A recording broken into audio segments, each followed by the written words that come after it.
Thank you sa pag-click ng aking video. Kamusta po tayong lahat at sana ay okay naman ang lahat? Sa mga bagong viewers at napadaan lang, by the way, I'm Tita Eda. Welcome to my channel. Gusto ko magpasalamat sa lahat ng nag-subscribe at nanood ng videos ko. Sana ay nakatulong ang mga videos ko na ito. Alam ko rin, kaya mo to klinik kasi gusto mong malaman ang update. Please watch the video until the end para malaman ang kasagutan at dagdag kaalaman. Please subscribe to my channel.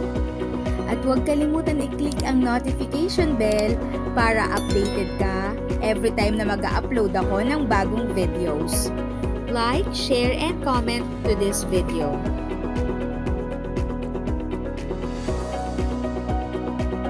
Si Luigi Lugina.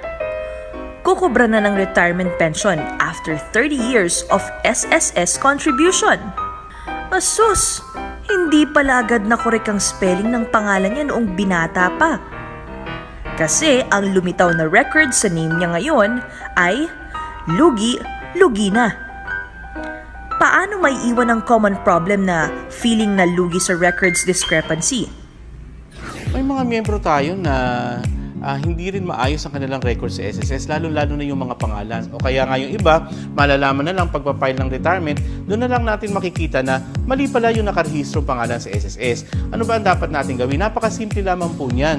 Mag-submit lang kayo ng birth certificate sa SSS mula sa Philippine Statistics Authority or galing sa local civil registrar at ikukorek po natin ayon sa birth certificate ang inyong record. Kung hindi pa kayo nakarehistro, hindi pa nakarehistro inyong pagkapanganak, pwede po kayong magsadya sa Philippine Statistics Authority o local civil registrar at magkaroon po tayo ng late registration of birth certificate. Pero nitong mga nakakaraan, napapansin din natin ang daming mga empleyado, miyembro ng SSS na walang birth certificate. Ano nga ba ang dapat gawin? Mayroon po tayong mga tinatawag na mga secondary.